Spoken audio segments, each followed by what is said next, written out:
Lelaki tua itu berdiri menggigil di bawah guyuran hujan, mendekap sebuah kotak kayu jati seolah itu adalah nyawanya. Di depannya, sebuah gerbang besi rumah mewah tetap tertutup rapat. Dari balik interkom, sebuah suara tajam mengusir, "Taruh saja hadiah itu di aspal, jangan mengotori lantai Italia kami." Ia tidak tahu bahwa pria lusuh yang ia usir adalah pemilik rahasia yang bisa menyelamatkan hidupnya dari kehancuran total. Inilah kisah tentang pengkhianatan di balik kemewahan dan strategi dingin seorang ayah yang memilih menjadi tidak ada demi menyelamatkan jiwa anaknya yang hilang. Selamat datang di Suara Kehidupan, tempat di mana setiap cerita menjadi cermin bagi jiwa kita sendiri. Pernahkah Anda membayangkan bagaimana rasanya menjadi seorang ayah yang seluruh baktinya dibalas dengan hinaan oleh darah dagingnya sendiri? Hari ini, kami akan membawakan sebuah kisah yang akan menguras air mata, sekaligus memberikan pelajaran hidup yang luar biasa dalam. Sebelum kita mulai, tulis di kolom komentar dari mana Anda menyimak cerita ini. Jangan lupa subscribe di channel Suara Kehidupan, agar Anda tidak ketinggalan kisah-kisah penuh makna lainnya. Mari kita masuk ke dalam ceritanya.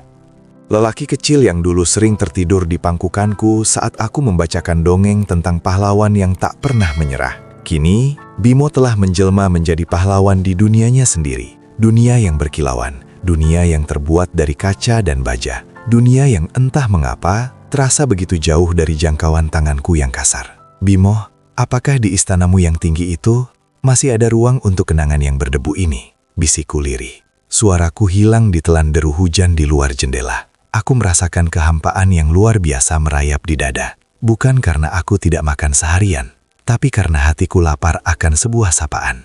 Sudah berapa purnama aku hanya bicara dengan bayanganku sendiri. Di kota yang tak pernah tidur ini, aku merasa seperti sebuah catatan kaki yang terlupakan dalam sebuah novel megah. Aku adalah akar yang terkubur di bawah tanah. Sementara dahan yang kubesarkan dengan seluruh sisa hidupku, kini sedang menari-nari, memetik bintang, melupakan bahwa ia pernah tumbuh dari tanah yang sunyi ini. Konflik batin ini serupa badai yang tenang. Aku bangga melihatnya sukses, melihatnya berdiri di puncak menara keberhasilan yang dulu hanya menjadi doa-doa malamku.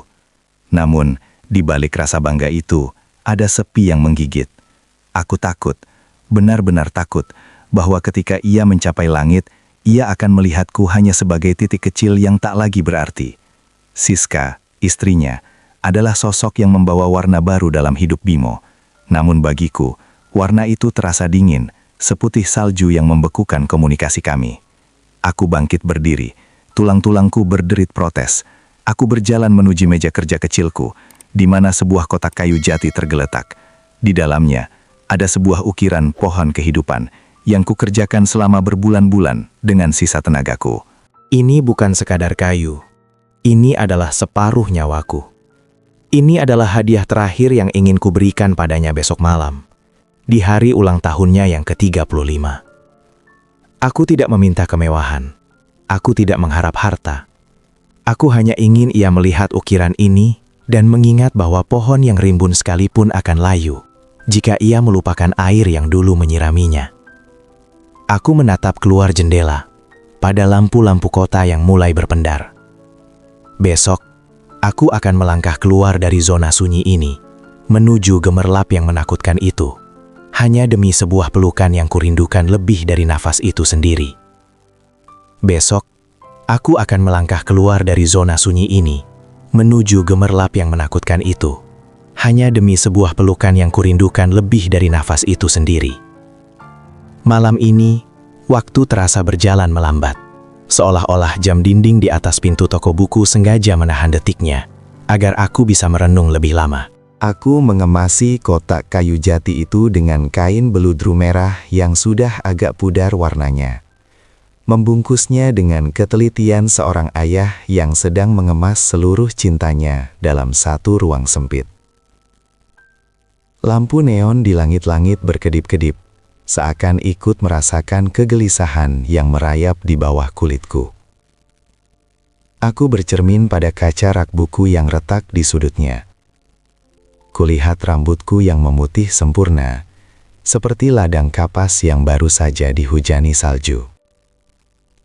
Keriput di wajahku bukan sekedar tanda usia. Itu adalah peta dari setiap tawa yang pernah kubagikan dengan Bimo, dan setiap air mata yang kusembunyikan saat aku harus berjuang sendirian selepas kepergian ibunya. Apakah dia akan mengenaliku sebagai ayahnya, atau hanya sebagai lelaki tua yang membawa bau debu kertas? Tanyaku pada sunyi. Aku teringat percakapan terakhir kami di telepon, 6 bulan yang lalu. Suara Bimo terdengar begitu cepat, terburu-buru oleh jadwal pertemuan dan dering telepon lain di latar belakang. Ia bicara tentang investasi, tentang saham, dan tentang renovasi rumah mewahnya yang baru. Aku hanya mendengarkan, mengangguk pada udara kosong, merasa seperti orang asing yang mencoba memahami bahasa dari planet yang berbeda. Ia tidak sempat bertanya bagaimana kabar kesehatanku, atau apakah toko buku ini masih punya atap yang utuh saat hujan badai melanda. Ada rasa sakit yang halus, namun tajam, menusuk ulu hati setiap kali aku menyadari betapa jauh jurang yang telah tercipta di antara kami. Aku tidak menyalahkan kesuksesannya, aku justru sujud syukur setiap malam atas pencapaiannya. Namun apakah kesuksesan harus selalu dibayar dengan pengikisan rasa? Apakah setiap anak tangga menuju puncak harus menginjak pundak masa lalu hingga hancur menjadi serpihan tak berarti? Tanganku meraba saku kemeja batiknya yang paling bagus, satu-satunya yang masih tersisa sejak masa kejayaanku sebagai kepala perpustakaan dulu. Di sana tersimpan tiket bus menuju kawasan elit tempat Bimo tinggal. Sebuah tempat yang gerbangnya dijaga oleh besi-besi dingin dan orang-orang berseragam yang tak pernah tersenyum. Hatiku bergetar, bukan karena takut pada kemegahan itu, tapi takut pada kemungkinan bahwa hatiku akan pulang dengan luka yang lebih besar dari yang kubawa sekarang. Aku mematikan lampu toko satu persatu. Kegelapan mulai merangkul rak-rak buku, menyembunyikan judul-judul klasik yang dulu menjadi napas hidupku. Aku berbaring di atas dipan kayu kecil di belakang meja kasir, memeluk kotak kayu jati itu seperti memeluk bayi Bimo puluhan tahun silam.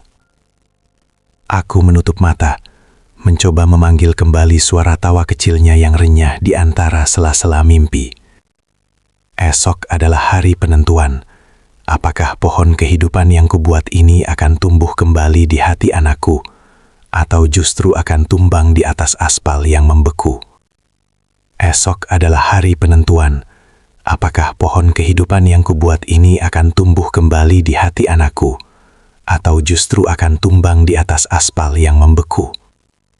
Cahaya fajar menyelinap malu-malu melalui celah ventilasi toko buku, membangunkanku dari tidur yang tak seberapa nyenyak.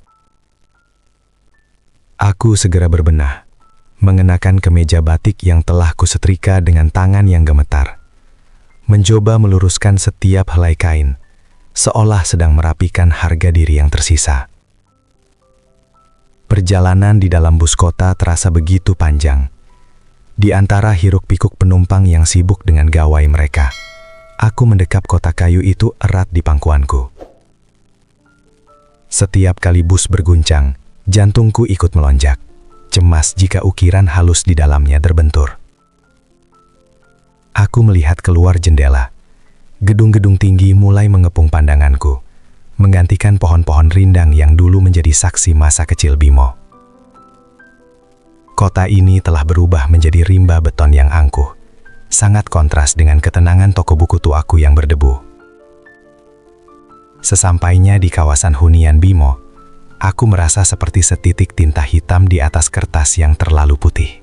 Rumah-rumah di sini tidak memiliki pagar kayu yang ramah. Mereka memiliki benteng setinggi raksasa dengan kamera-kamera kecil yang mengawasi setiap gerak-geriku.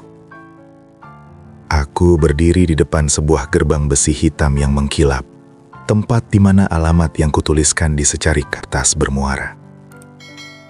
Rumah itu begitu megah, pilar-pilarnya berdiri tegak seolah sedang menantang langit. memancarkan aroma kekayaan yang asing bagi hidungku. Aku menelan ludah yang terasa pahit. Kehampaan yang kurasakan di toko buku kini berubah menjadi rasa sesak yang menghimpit dada.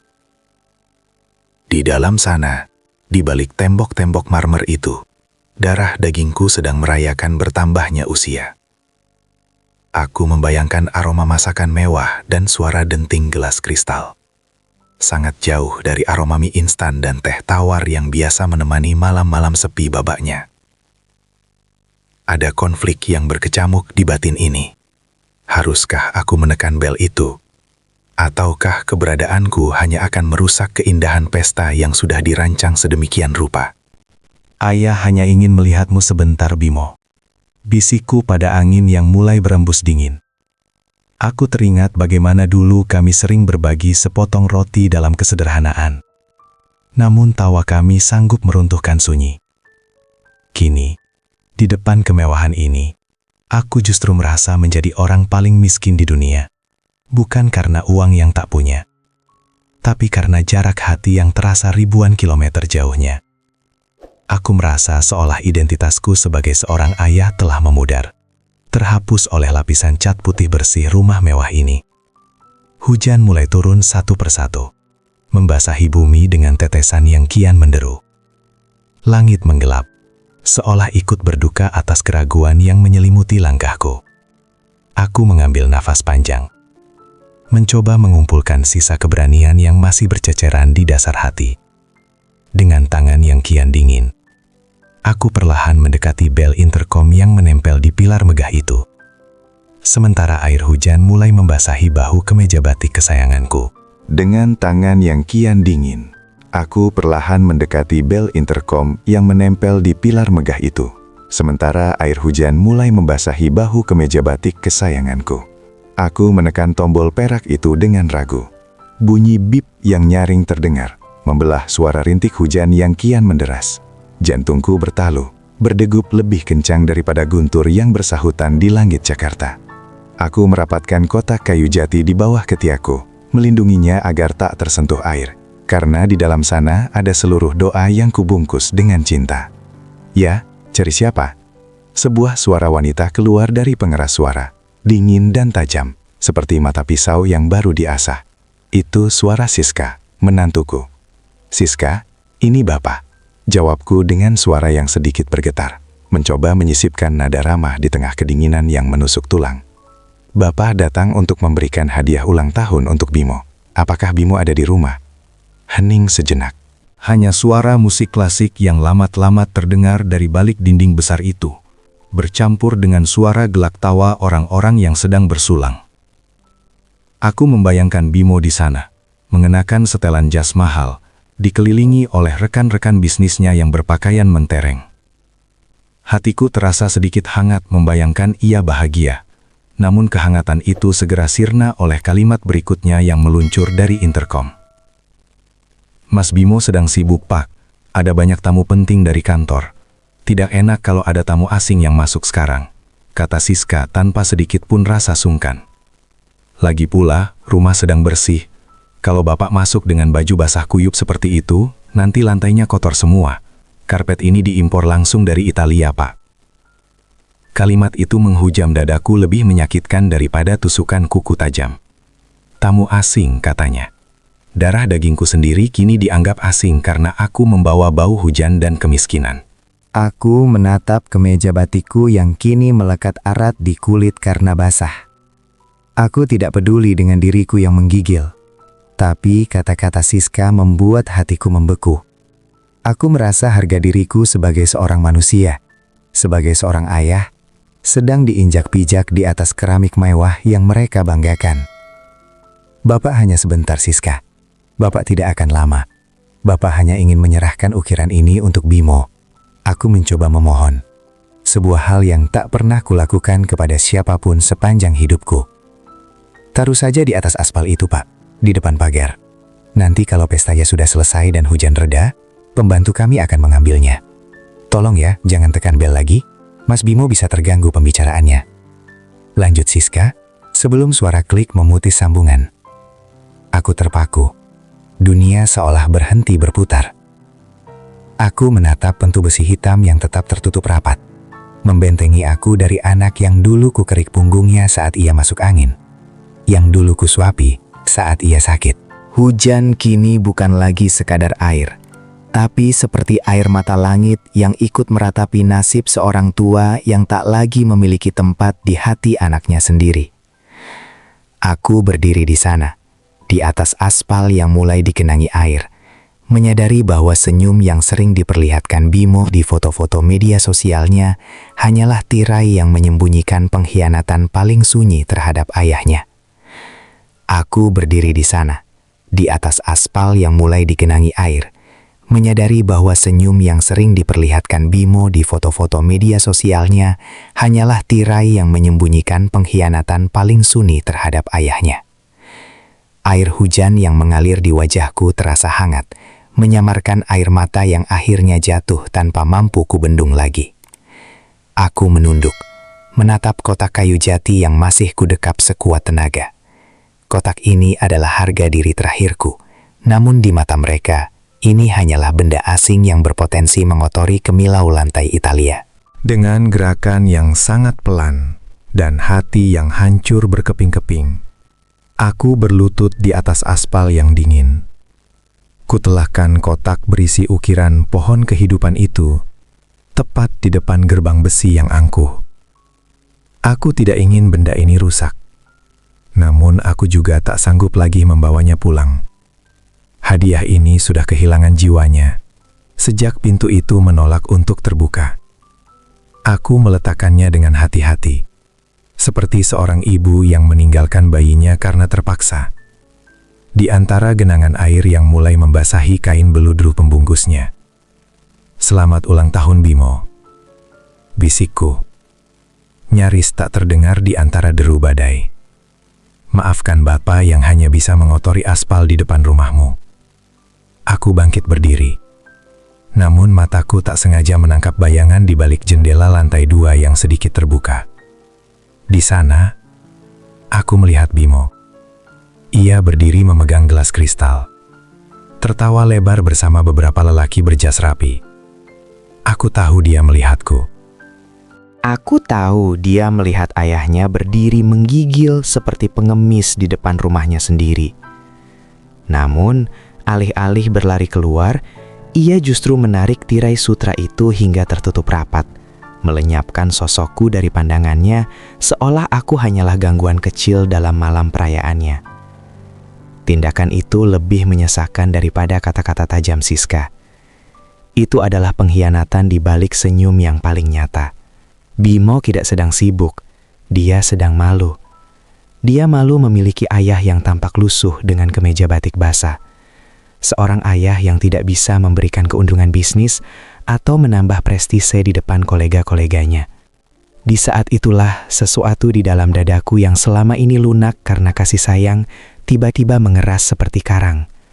Rasa sakit yang luar biasa itu perlahan berubah menjadi ketenangan yang menakutkan. Sebuah kesadaran bahwa aku telah lemaikan seluruh hidupku kepada seseorang yang tidak lagi mengenali hatinya sendiri. Aku berbalik, meninggalkan rumah mewah itu tanpa menoleh lagi. Setiap langkahku menjauh adalah langkah melepaskan beban yang selama ini kupikul sendiri. Aku berjalan menembus hujan, membiarkan tubuhku membeku. Namun pikiranku mulai bekerja dengan kejernihan yang tak pernah kurasakan sebelumnya. Jika mereka menganggapku sudah tidak ada, maka aku akan benar-benar menjadi tidak ada. Jika mereka menganggap aku adalah debu yang mengotori dunia mereka, maka aku akan menjadi angin yang akan menyapu debu itu kembali ke tempat asalnya. Rutinitas menunggu telepon darinya, mengirim pesan yang tak pernah dibalas, dan berharap pada perhatian yang tak kunjung datang, kini resmi berakhir. Aku bukan lagi ayah yang mengemis kasih. Aku adalah seorang lelaki yang baru saja kehilangan dunianya, dan kini bersiap untuk menciptakan dunia baru yang akan membuat mereka mengerti arti dari sebuah kehilangan yang sesungguhnya. Aku adalah seorang lelaki yang baru saja kehilangan dunianya, dan kini bersiap untuk menciptakan dunia baru yang akan membuat mereka mengerti arti dari sebuah kehilangan yang sesungguhnya. Langkah kakiku yang terseok di atas trotoar tak lagi terasa berat oleh beban rindu, melainkan mantap oleh sebuah keputusan yang telah mengkristal di dasar batin. Hujan telah reda saat aku tiba kembali di toko buku tuaku, menyisakan bau tanah dan sisa dingin yang meresap hingga ke sumsum tulang. Aku membuka pintu kayu toko yang berderit. Suara yang biasanya memberikan ketenangan, kini terdengar seperti lonceng perpisahan. Tanpa mengganti baju yang lembab, aku menyalakan lampu kuning temaram dan menatap ribuan buku yang berjejer di rak. Mereka adalah saksi bisu dari setiap tetes keringat yang kukeluarkan demi membiayai kuliah Bimo, demi memastikan dia berdiri tegak di atas pundakku yang kian membungkuk. Kini, sudah saatnya saksi-saksi ini beristirahat dari tugasnya. Aku mengambil sebuah kardus besar, mulai memasukkan buku-buku koleksi pribadiku satu persatu. Setiap buku yang kumasukkan terasa seperti sepotong ingatan yang kukubur. Ada buku puisi yang dulu sering kubacakan untuk almarhumah istriku. Ada buku ekonomi makro yang dulu dipelajari Bimo dengan tekun di meja kayu ini. Jemariku berhenti sejenak pada sebuah kartu nama tua milik seorang rekan di luar kota. Seseorang yang pernah menawarkan tempat bernaung jika aku ingin melepaskan segalanya. Sudah cukup, Lastri, bisikku pada foto istriku yang masih terpajang di meja. Anak kita sudah besar. Begitu besar hingga tak ada lagi tempat untuk kita di matanya. Malam itu, aku tidak tidur. Aku menghabiskan waktu dengan merobek catatan-catatan kecil di buku harian yang berisi jadwal mengirim pesan untuk Bimo. Aku menghapus nomor teleponnya dari daftar kontakku. Bukan dengan amarah, melainkan dengan keikhlasan yang perih. Aku mulai menyusun rencana untuk menjual toko ini secara diam-diam kepada Pak Karno, tetanggaku yang sudah lama mendambakan tempat ini untuk dijadikan taman bacaan masyarakat. Uang hasil penjualannya tidak akan kuberi pada Bimo. Ia sudah punya terlalu banyak harta, namun ia kekurangan makna. Keputusanku sudah bulat. Aku akan menghilang dari peta hidup mereka sebersih coretan pensil yang dihapus paksa. Tak akan ada lagi ayah yang menunggu di depan gerbang. Tak akan ada lagi pesan, "Sudah makan, Nak?" yang hanya berakhir di ruang hampa.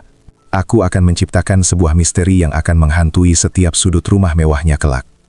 Sebuah kekosongan yang tak bisa diisi oleh karpet Italia atau gelas kristal manapun.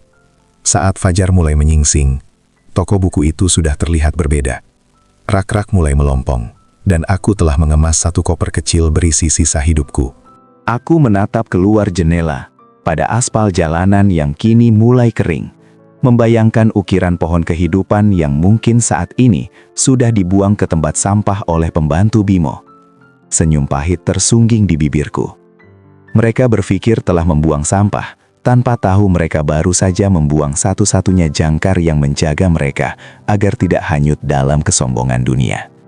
Mereka berpikir telah membuang sampah, tanpa tahu mereka baru saja membuang satu-satunya jangkar yang menjaga mereka agar tidak hanyut dalam kesombongan dunia.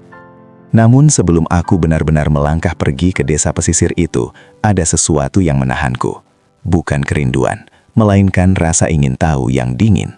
Aku ingin melihat dengan mata kepalaku sendiri apa sebenarnya yang telah merampas nurani anakku hingga ia menjadi setega itu.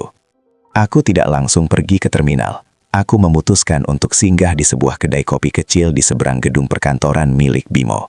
Dengan topi yang kutarik rendah dan kacamata tua yang menutupi mataku, aku duduk di pojok yang paling gelap. Aku ingin mengamati dunia yang ia agungkan. Aku ingin melihat bagaimana ia berinteraksi, tanpa tahu ayahnya sedang mengawasi dari kejauhan, seperti bayangan yang tak sengaja tertinggal di masa lalu. Dari jendela kedai, aku melihat Bimo turun dari mobil mewahnya. Langkahnya angkuh, dikawal oleh beberapa ajudan yang sibuk membawakan tasnya. Namun, ada yang aneh. Wajahnya tidak memancarkan ketenangan. Ada gurat kecemasan yang ia sembunyikan di balik jas mahalnya. Ia terlihat sering melirik ponselnya dengan raut wajah tegang. Tidak lama kemudian, Siska datang dengan mobil berbeda, dan mereka terlibat dalam pembicaraan sengit di lobi gedung sebelum masuk ke dalam lift. Ada retakan di istana kristalmu, Bimo.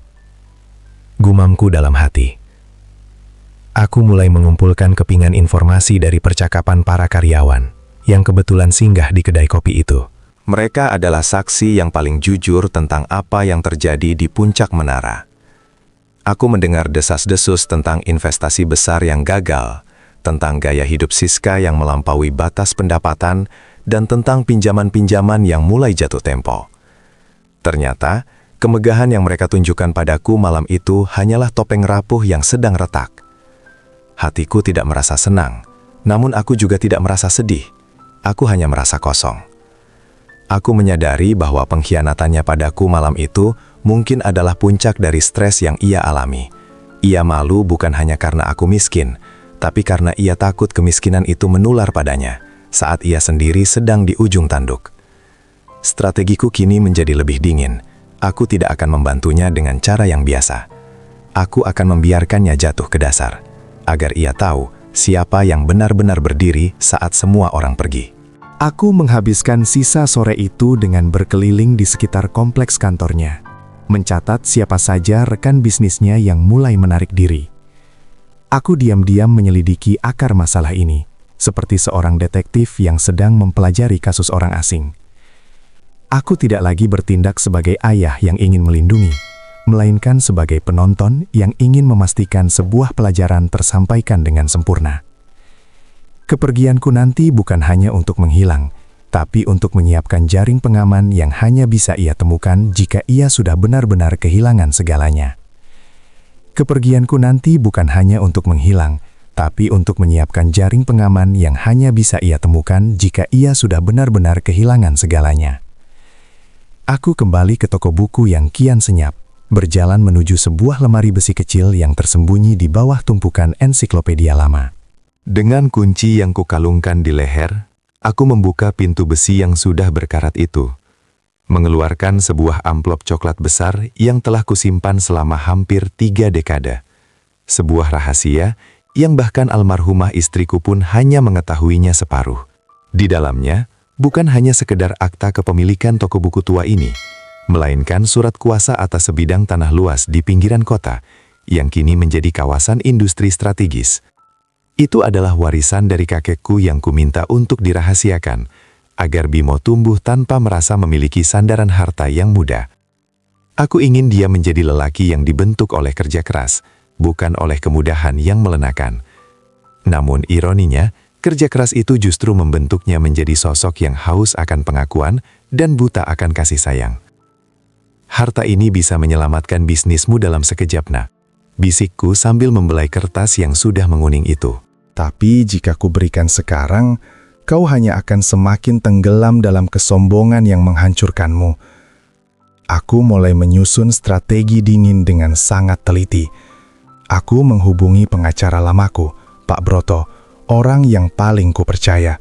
Aku memberikan instruksi yang sangat spesifik. Aset ini tidak boleh disentuh oleh siapapun, termasuk Bimo, kecuali ia telah mencapai titik terendah dalam hidupnya, saat ia benar-benar jatuh miskin dan kehilangan segala atribut kemewahannya. Aku ingin harta ini menjadi pelajaran terakhir, sebuah bukti bahwa ayahnya yang ia anggap debu ternyata memiliki sesuatu yang jauh lebih besar dari yang bisa ia bayangkan. Aku sengaja meninggalkan beberapa jejak kecil di toko buku ini. Aku meletakkan ukiran kayu kecil berbentuk akar di atas meja kasir, tepat di samping salinan surat tanah yang sengaja kuburamkan sebagian isinya. Jika suatu saat nanti Bimo datang ke sini dalam keadaan putus asa, ia harus mencari jawabannya sendiri melalui labirin kenangan yang dulu ia abaikan. Ini adalah bentuk jebakan kasih sayang yang kusiapkan. Ia harus belajar menghargai akar sebelum bisa menikmati kembali buah dari kemewahan. Sambil mengunci lemari besi itu, aku merasa sebuah kekuatan baru mengalir dalam nadiku. Aku bukan lagi pria tua yang lemah yang terseduh-seduh di bawah hujan. Aku telah bertransformasi menjadi seorang perancang skenario bagi masa depan anakku. Aku mengawasi gerak-gerik perusahaannya dari berita ekonomi di koran-koran lama, melihat bagaimana sahamnya mulai merosot perlahan akibat manajemen yang ceroboh dan keserakahan Siska.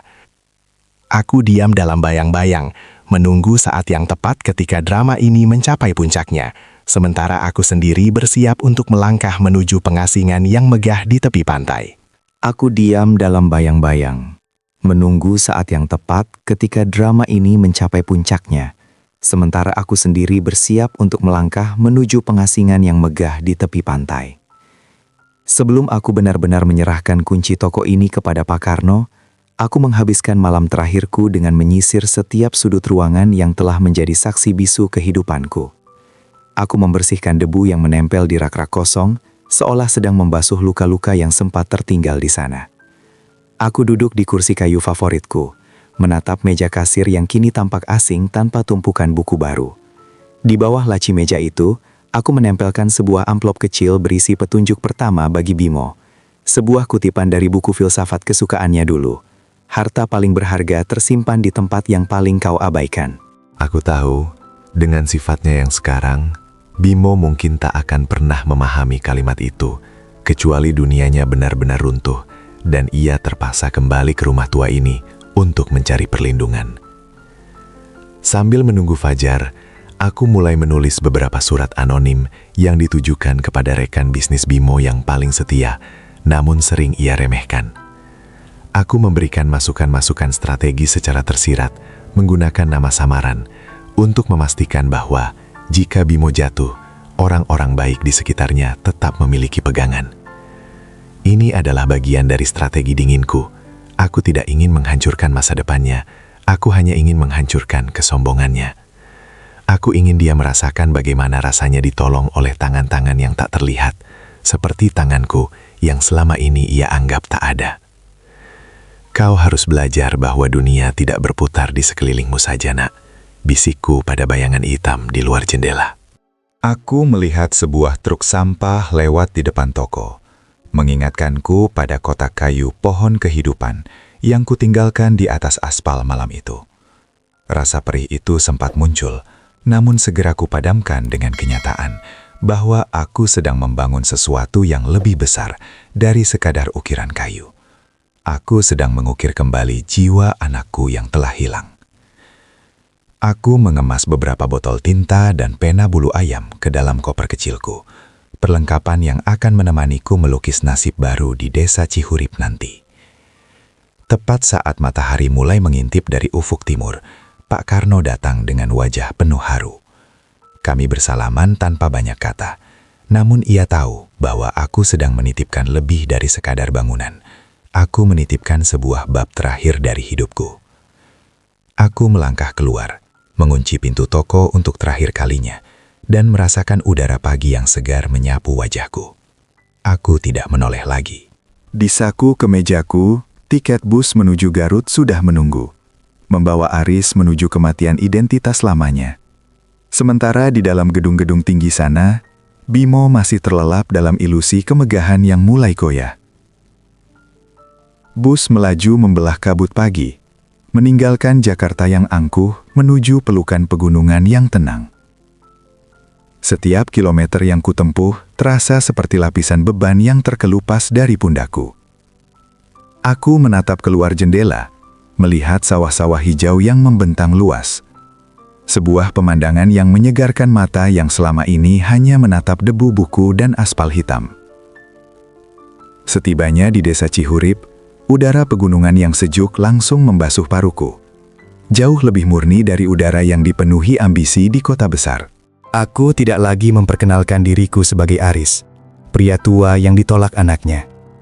Di sini, di depan Ibu Ijah pemilik rumah kontrakanku yang baru, aku adalah Danu.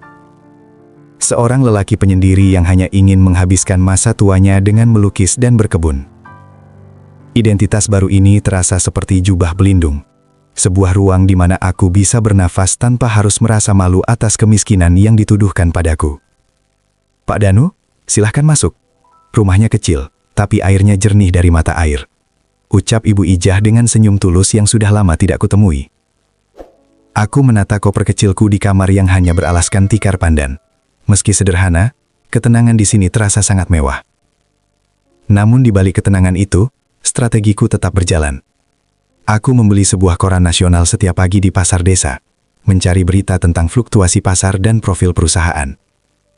Namaku mungkin sudah berganti, tapi pengamatanku terhadap Bimo tak pernah surut. Dari kolom ekonomi, aku membaca bahwa perusahaan Bimo mulai digugat oleh beberapa vendor karena keterlambatan pembayaran. Retakan itu kini telah menjadi lubang yang menganga. Sambil menunggu saat yang tepat, aku mulai berbaur dengan warga desa.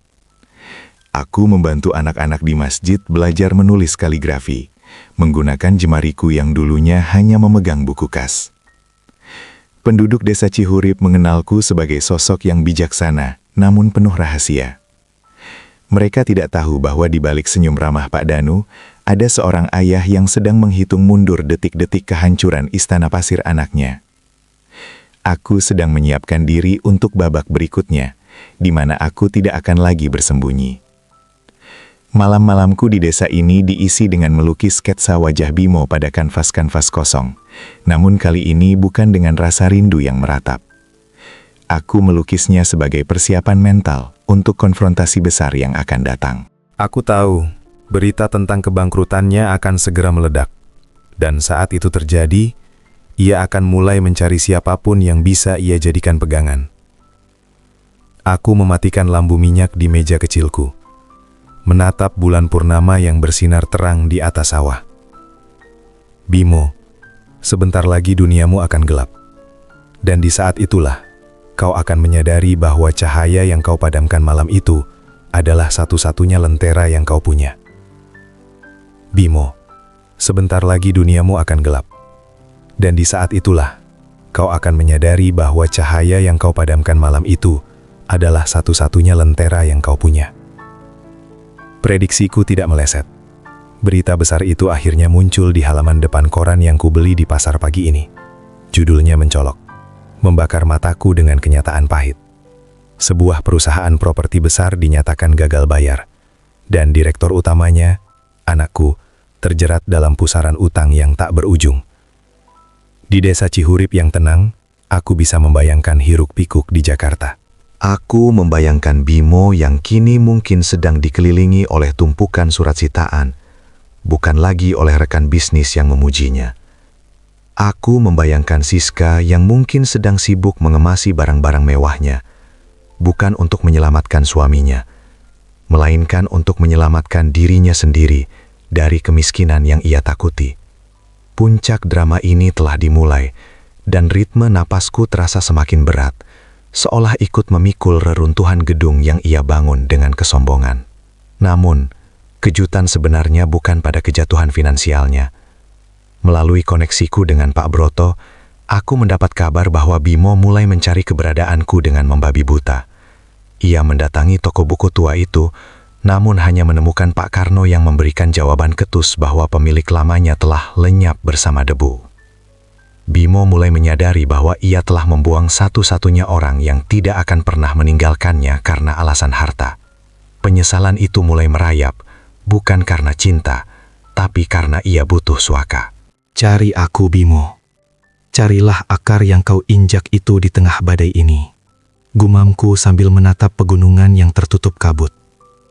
Konfrontasi batin ini mencapai titik tertingginya ketika aku menerima kabar bahwa Bimo menemukan ukiran pohon kehidupan yang kutinggalkan di atas aspal. Rupanya, benda itu tidak dibuang ke sampah oleh pembantunya.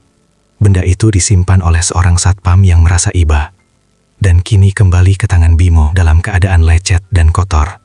Aku bisa membayangkan jemari halusnya yang biasa memegang pena mahal, kini menyentuh kayu kasar yang melambangkan pengabdian ayahnya. Apakah dia menangis? Ataukah dia hanya mengutuk nasibnya? Aku memutuskan untuk sedikit menampakkan diri. Aku mengirimkan sebuah pesan singkat melalui nomor baru ke ponsel lamanya yang mungkin masih aktif. Isinya singkat, tanpa nama, namun sangat puitis. Rumah, bukan tentang pilar yang tinggi, tapi tentang tangan yang terbuka saat kau terjatuh. Carilah gema sunyi di tempat kau dilahirkan. Aku ingin dia terjebak dalam teka-teki buatanku.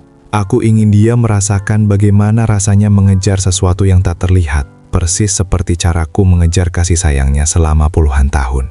Malam itu, hujan turun lagi di Cihurip, persis seperti malam di depan pagar rumahnya dulu. Namun kali ini, aku tidak lagi menggigil.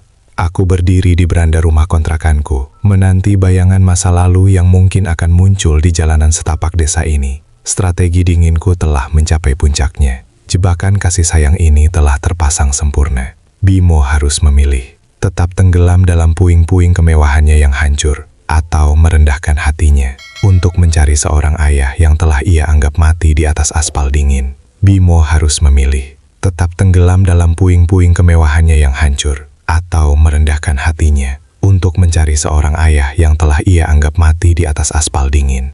3 hari setelah pesan singkat itu kukirimkan, sebuah mobil tua yang tampak kepayahan mendaki tanjakan desa berhenti tepat di depan jalan setapak menuju rumah kontrakanku.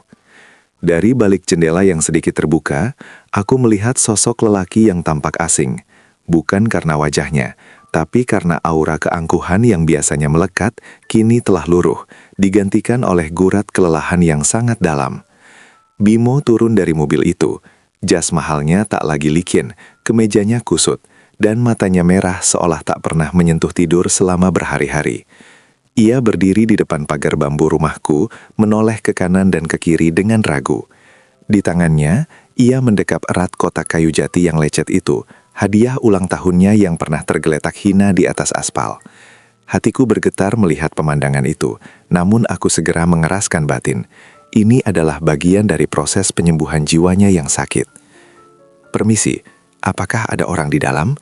Suaranya terdengar parau, membelah kesunyian sore di Cihurip. Aku sengaja tidak langsung menjawab. Aku membiarkannya berdiri di sana selama beberapa menit.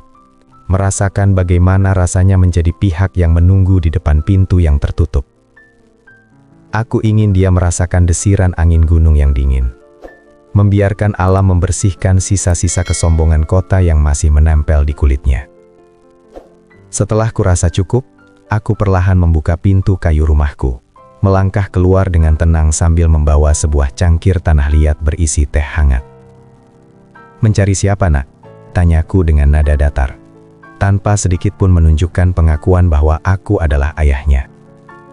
Bimo terpaku. Ia menatapku dengan tatapan yang sulit diartikan, antara lega, bersalah, dan hancur. Ia melihat rambutku yang semakin memutih dan pakaian sederhanaku yang jauh dari kemewahan yang ia puja. "Ayah," bisiknya lirih. Suaranya tercekat di tenggorokan. Air matanya mulai menggenang. Namun aku hanya menatapnya dengan pandangan kosong yang telah kulatih berhari-hari. Aku bersikap seolah-olah Aris si pustakawan memang sudah mati, digantikan oleh Danu si pelukis sunyi. "Maaf, mungkin Anda salah alamat.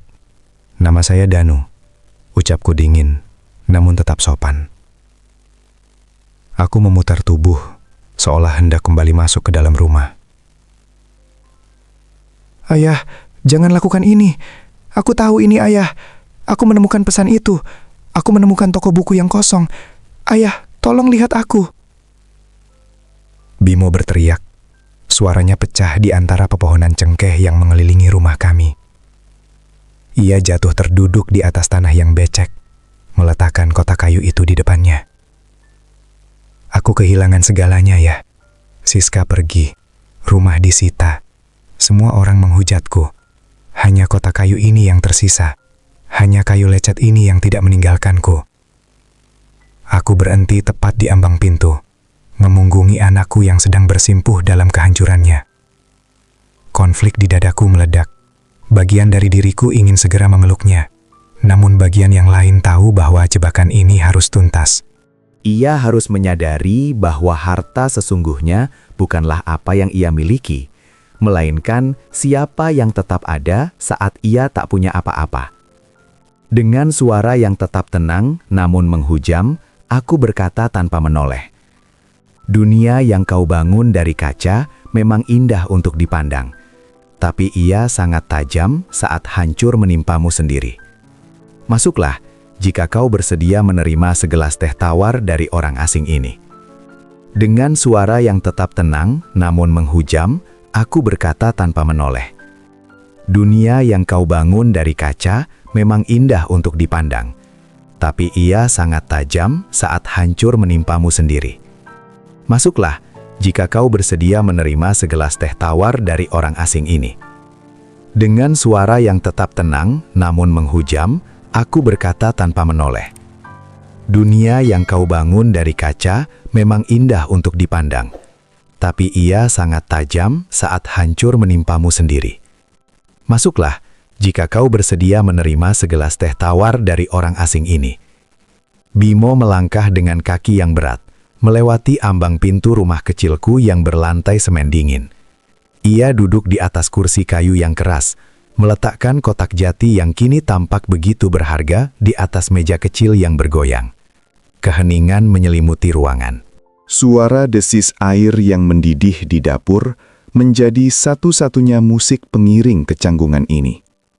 Aku menyodorkan cangkir tanah liat berisi teh hangat ke hadapannya. Ia tidak meminumnya.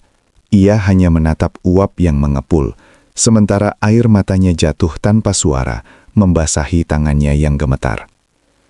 Di dalam rumah yang bersahaja ini, kemegahan jas Bimo terasa sangat salah, seperti sebuah peninggalan dari zaman yang sudah mati. Ayah, kenapa ayah pergi tanpa kata? Kenapa ayah membiarkanku mencari seperti orang gila di tengah kekacauan ini? Suaranya pecah, penuh dengan nada protes yang bercampur dengan keputusasaan. Aku duduk di depannya, menatapnya dengan ketenangan yang melumpuhkan. Aku tidak pergi, Bimo. Aku hanya pindah ke tempat di mana suaraku tidak lagi teredam oleh denting gelas kristalmu. Aku pindah ke tempat di mana kemeja batikku tidak dianggap kotoran yang merusak lantai Italiamu. Kau tidak mencariku saat kau kaya, nak. Kau hanya mencariku saat duniamu runtuh. Apakah itu yang kau sebut sebagai mencari ayah? Bimo tertunduk dalam, bahunya terguncang hebat. Aku salah ya. Aku dibutakan oleh cahaya yang ternyata hanya fata morgana. Siska meninggalkanku kemarin, setelah semua rekeningku dibekukan. Teman-temanku, mereka semua menghilang saat aku mulai diburu para penagih utang. Aku merasa seperti sampah yang dibuang ke aspal, persis seperti caraku membuang hadiahmu malam itu. Ia menyentuh permukaan kayu jati yang lecet itu dengan penuh penyesalan. Aku menyesap tehku perlahan, membiarkan keheningan itu menghujam jantungnya lebih dalam.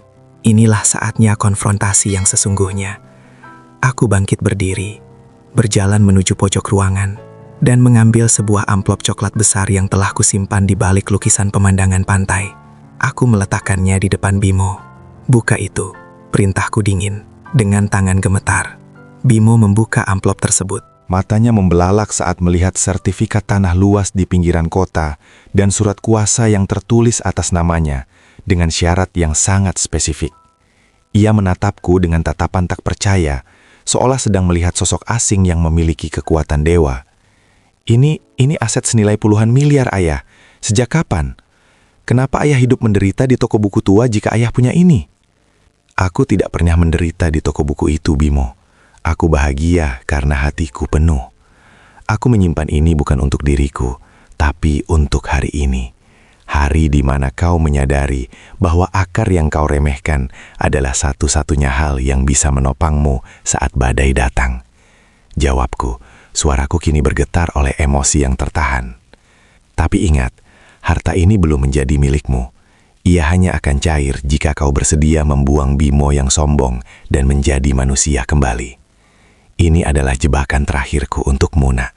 Sebuah jebakan untuk memaksamu memilih antara egomu atau keselamatan jiwamu. Ini adalah jebakan terakhirku untukmu, nak. Sebuah jebakan untuk memaksamu memilih antara egomu atau keselamatan jiwamu. Kalimatku menggantung di udara. Terasa lebih berat daripada beban utang yang menghimpit pundak Bimo. Ia menatap lembaran kertas di tangannya dengan tatapan kosong. Seolah harta senilai puluhan miliar itu hanyalah tumpukan kertas tanpa arti, jika dibandingkan dengan dinginnya tatapan mataku. Bimo menyeka air matanya, mencoba mencari sisa-sisa harga diri dalam suaranya yang parau. Apa syaratnya ya? Apakah aku harus bekerja kasar? Apakah aku harus memohon maaf di depan umum? Aku akan melakukan apa saja agar perusahaan ini tidak hancur total. Aku tersenyum tipis, sebuah senyuman yang tidak mencapai mataku. Syaratnya jauh lebih sulit daripada sekedar bekerja kasar, Bimo. Aku ingin kau melepaskan seluruh jabatanmu secara sukarela. Serahkan sisa asetmu yang masih ada untuk melunasi utang-utang pada karyawan kecilmu. Bukan pada bank, tapi pada orang-orang yang kau lupakan nafkahnya. Setelah itu, kau harus tinggal di desa ini bersamaku selama 1 tahun, tanpa ponsel, tanpa mobil, dan tanpa embel-embel namamu yang hebat itu. Kau harus menjadi tidak ada, seperti caramu menganggapku tidak ada malam itu. Wajah Bimo memucat. 1 tahun? Ayah, duniaku akan melupakan aku. Jika aku meninggalkan Jakarta sekarang, namaku akan terkubur. Namamu sudah terkubur, Bimo. Yang tersisa sekarang hanyalah bayangan yang sedang melarikan diri dari kenyataan. Jawabku tegas.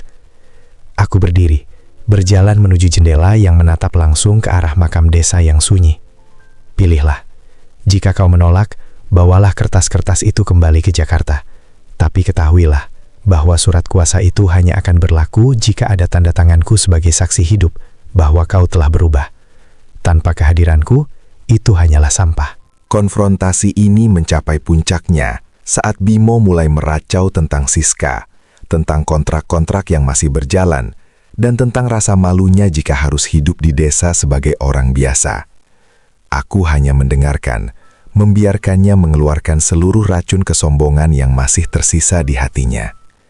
Aku sedang menunggunya sampai di titik paling dasar, titik di mana ia menyadari bahwa seluruh dunia yang ia bela mati-matian tidak akan pernah memeluknya saat ia menangis.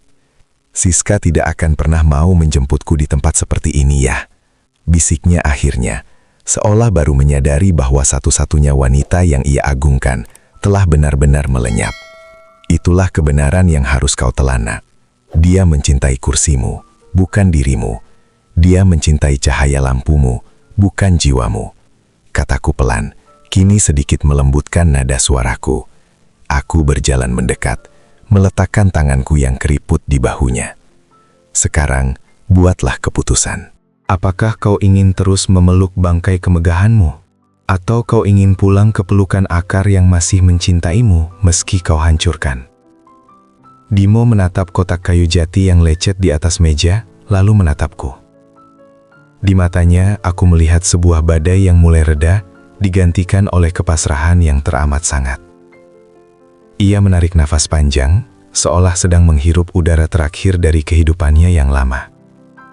Dengan gerakan yang sangat lambat, ia mengambil pena tua di meja, siap untuk menandatangani surat penyerahan diri yang paling menyakitkan, sekaligus menyelamatkan dalam hidupnya. Dengan gerakan yang sangat lambat, ia mengambil pena tua di meja, siap untuk menandatangani surat penyerahan diri yang paling menyakitkan, sekaligus menyelamatkan dalam hidupnya. Bimo membubuhkan tanda tangannya di atas materai, sebuah goresan tinta yang secara resmi meruntuhkan taktanya sebagai pengusaha papan atas Jakarta. Detik itu juga, ponselnya yang terus bergetar sejak tadi akhirnya mati kehabisan daya. Seolah ikut menyerah pada takdir yang baru saja ia pilih. Namun di luar sana, dunia tidak berhenti berputar hanya karena Bimo telah menyerah. Berita kejatuhannya menjadi konsumsi publik yang liar. Video penolakan di depan pagar rumahnya malam itu ternyata sempat direkam secara sembunyi-sembunyi oleh salah seorang tamu pesta yang merasa iba padaku. Video itu kini viral di seluruh penjuru negeri. Judul-judul berita utama menghiasi layar gawai dan televisi.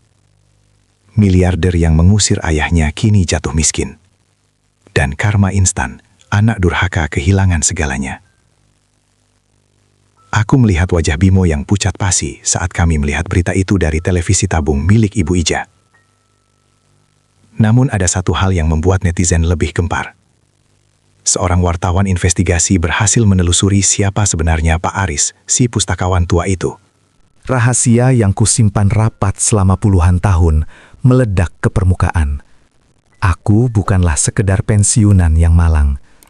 Publik dikejutkan oleh fakta bahwa aku adalah pendiri yayasan literasi terbesar yang secara anonim telah menghibahkan ribuan buku dan tanah untuk skala sekolah di pelosok negeri. Ayah, mereka bilang Ayah adalah sang pustakawan misterius yang selama ini kucari untuk menjadi investor proyekku. Suara Bimo bergetar, matanya terbelalak menatap berita di layar. Aku hanya tersenyum tipis sambil menyesap teh tawar yang sudah dingin. Inilah plot twist yang tidak pernah ia duga. Selama ini, Bimo berusaha keras mengejar investor besar tanpa menyadari bahwa orang yang ia butuhkan duduk setiap hari di toko buku berdebu menanti sapaannya. Ia mengejar bayangan di kejauhan, sementara mata airnya ada di depan mata. Kejatuhan Bimo menjadi sistematis bukan karena aku ingin menghancurkannya, tapi karena sistem yang ia bangun di atas kesombongan memang tidak memiliki fondasi yang kuat. Di sisi lain, Siska kini menjadi sasaran kecaman publik. Foto-fotonya yang sedang berpesta saat perusahaannya kolaps tersebar luas, membuatnya kehilangan seluruh kontrak endorsement dan teman-teman sosialitanya dalam semalam. Ia terjatuh ke dalam kelumpuhan finansial yang jauh lebih menyakitkan, karena ia tidak memiliki akar untuk kembali. Sementara itu, Bimo duduk di sampingku, di sebuah gubuk kecil di desa terpencil, merasa sangat kecil di hadapan rahasia besar ayahnya. Kekayaan yang kau banggakan itu hanya titipan Bimo, dan kini titipan itu diambil kembali, agar kau bisa melihat apa yang tersisa saat semua aksesori duniamu hilang. Kataku lembut namun tegas. Malam itu, jagat maya masih riuh membicarakan kisah kami. Seorang ayah yang memilih menjadi tidak ada demi memberi pelajaran pada anaknya yang merasa ada. Bimo kini benar-benar lumpuh secara sosial. Namun untuk pertama kalinya setelah sekian lama, aku melihat matanya mulai jernih. Bukan jernih karena cahaya lampu kristal, melainkan jernih karena air mata keinsafan yang mulai membasuh noda-noda kesombongan di hatinya. Bimo kini benar-benar lumpuh secara sosial. Namun untuk pertama kalinya setelah sekian lama, aku melihat matanya mulai jernih. Bukan jernih karena cahaya lampu kristal, melainkan jernih karena air mata keinsafan yang mulai membasuh noda-noda kesombongan di hatinya. Pagi berikutnya di desa Cihurip, tidak ada lagi aroma kopi mahal atau bising klakson mobil mewah. Yang ada hanyalah suara ayam jantan yang bersahutan dan hawa dingin yang menusuk hingga ke tulang. Aku memberikan sepasang pakaian sederhana milik warga desa kepada Bimo, kaos katun usang dan celana kain yang jauh dari merek ternama. Bimo menerimanya tanpa suara. Ia menanggalkan kemeja sutranya yang kini terasa seperti beban sejarah yang memuakkan. Aku mengajaknya ke kebun belakang rumah, tempat di mana tanah hitam menanti untuk diolah.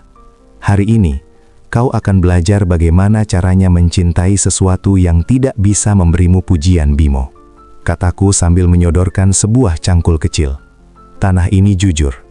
Ia hanya akan memberi buah jika kau mau merawatnya dengan peluh, bukan dengan perintah. Kulihat tangan Bimo yang biasanya hanya memegang pena emas, kini harus bergelut dengan gagang kayu yang kasar.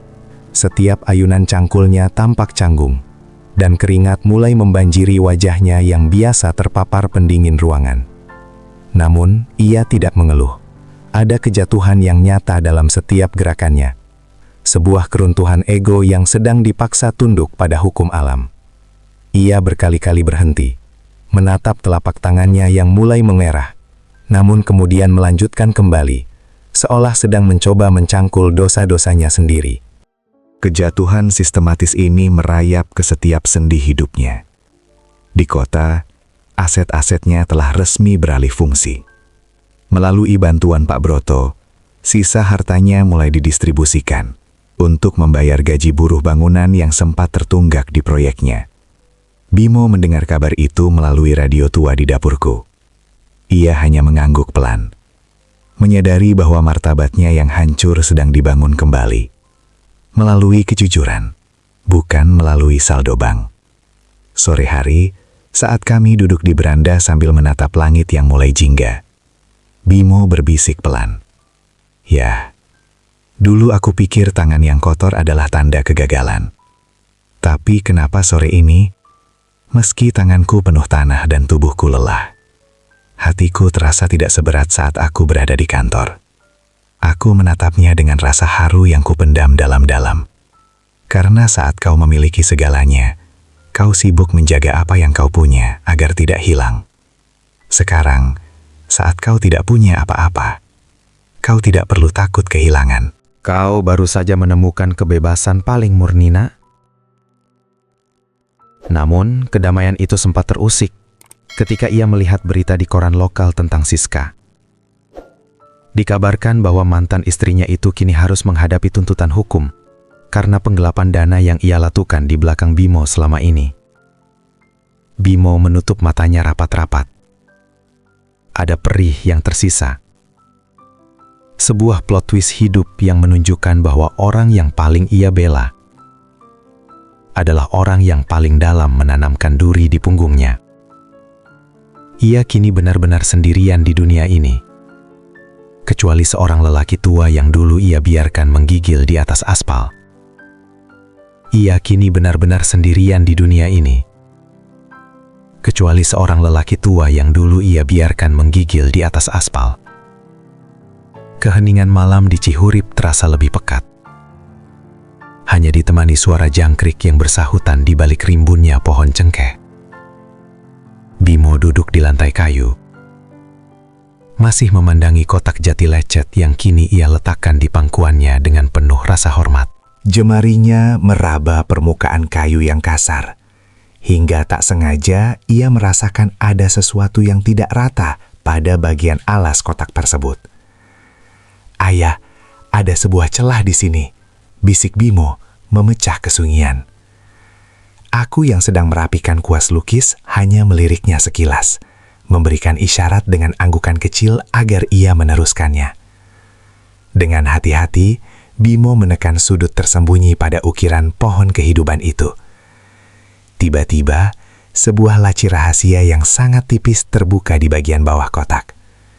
Di dalamnya, terselip sebuah foto usang dan selembar surat yang tintanya sudah sedikit memudar. Tangan Bimo gemetar hebat saat melihat foto itu. Itu adalah foto dirinya saat berusia 5 tahun, berdiri di depan toko buku tua, sedang tertawa lebar sambil memegang es krim yang mulai meleleh. Di belakang foto itu tertulis tulisan tangan ibunya. "Untuk Bimo, akar kami, tumbuhlah setinggi langit, namun jangan pernah lupakan tanah, tempatmu berpijak." Bimo lalu membuka surat itu, yang ternyata adalah surat terakhir mendiang ibunya sebelum meninggal, yang selama ini kusimpan untuk hari yang tepat. "Nak, jika suatu hari nanti kau merasa dunia terlalu bising, kembalilah pada ayahmu. Dia bukan hanya pustakawan, dia adalah penjaga hati yang paling setia. Semua yang ia lakukan, termasuk kemiskinan yang ia pilih, adalah agar kau mengerti bahwa cinta tidak bisa dibeli dengan angka." Tangisan Bimo pecah seketika. Suaranya mengerang pelan, penuh dengan penyesalan yang melumpuhkan batin. Ia kini menyadari sepenuhnya plot twist paling viral dalam hidupnya. Aku tidak pernah miskin, dan aku tidak pernah benar-benar membiarkannya berjuang sendirian. Aku sengaja membiarkan diriku terlihat kecil, agar ia memiliki ruang untuk tumbuh besar, namun ia justru menggunakan kebesarannya untuk mengerdilkanku. Aku telah membuang mutiara demi segenggam pasir ya, isyaknya sambil bersimpuh di kakiku. Aku menghina satu-satunya orang yang paling mencintaiku di dunia ini. Bagaimana aku bisa hidup dengan bayang-bayang diriku yang dulu? Aku berlutut di hadapannya, mengangkat dagunya dengan tanganku yang sudah keriput. Penyesalan adalah pupuk terbaik bagi jiwa yang kering, Bimo. Kau melihat lecet pada kotak kayu ini?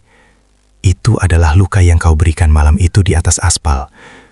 Tapi lihatlah, kayunya tetap utuh, tetap kuat menampung rahasiamu. Begitu juga hati seorang ayah.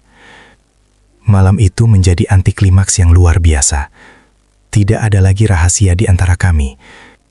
Kejatuhan Bimo secara sistematis bukan hanya tentang hilangnya harta, tapi tentang runtuhnya dinding palsu yang memisahkan nuraninya dengan kenyataan. Ia baru saja menemukan harta karun yang sesungguhnya di balik serat kayu jati yang lecet. Sebuah cinta yang tetap berdiri tegak meski telah dicaci. Sebuah akar yang tetap memberi nutrisi meski telah diinjak berkali-kali. Ia baru saja menemukan harta karun yang sesungguhnya di balik serat kayu jati yang lecet. Sebuah cinta yang tetap berdiri tegak meski telah dicaci. Sebuah akar yang tetap memberi nutrisi meski telah diinjak berkali-kali. Pagi menyapa dengan kabut yang lebih lembut, seolah alam Cihurip turut merestui awal baru bagi jiwa yang telah hancur. Bimo bangun sebelum fajar, tidak lagi mencari ponselnya untuk memeriksa pergerakan saham, melainkan melangkah ke sumur untuk mengambil air bagi kami berdua. Aku memperhatikannya dari balik tirai jendela. Gerakannya masih kaku, namun ada ketulusan yang mulai tumbuh dalam setiap hela napasnya. Tidak ada lagi jejak direktur sombong yang dulu membuang muka saat melihat bapaknya yang lusuh. Kini, ia adalah seorang anak yang sedang belajar mengeja kembali arti pengabdian. Di kejauhan, melalui siaran berita di radio kecil, kisah kami telah menjadi perbincangan hangat di seantero negeri. Sebuah pelajaran tentang moralitas yang menggetarkan hati banyak orang. Ayah, hari ini aku ingin mulai memperbaiki rak-rak di sekolah desa. Ucap Bimo saat kami sarapan dengan singkong rebus sederhana. Aku ingin memberikan apa yang tersisa dari tenagaku untuk mereka yang membutuhkan. Aku mengangguk perlahan, merasakan kehangatan yang menjalar di dada. Lakukanlah, nak. Kebahagiaan tidak pernah ditemukan dalam seberapa banyak yang kau ambil dari dunia, tapi seberapa banyak yang kau berikan tanpa mengharap tepuk tangan. Sepanjang hari, Bimo bekerja di sekolah kecil di ujung desa. Ia menggergaji kayu, memaku papan, dan menyusun buku-buku sumbangan dengan teliti. Anak-anak desa mengerumuninya, tidak tahu bahwa lelaki yang sedang bermandi peluh itu dulu adalah orang yang wajahnya menghiasi papan reklame di kota besar. Baginya, senyum tulus anak-anak itu kini jauh lebih berharga daripada dividen perusahaan yang dulu ia kejar mati-matian. Namun, di tengah kedamaian itu, ada rasa pahit yang tersisa. Penyesalan memang datang terlambat. Dan meski ia kini telah berubah, waktu yang terbuang karena kesombongannya tidak akan pernah bisa kembali. Ia melewatkan tahun-tahun di mana seharusnya ia bisa menemani masa tua ayahnya dengan tawa, bukan dengan luka. Setiap kali ia melihat punggungku yang semakin membungkuk, matanya meredup, menyadari bahwa meski dimaafkan, bekas luka di atas aspal itu akan selalu menjadi pengingat akan kehilafannya yang paling dalam. Di kota, nama Bimo mungkin telah tamat, namun di desa ini, kehidupan barunya sedang disemai.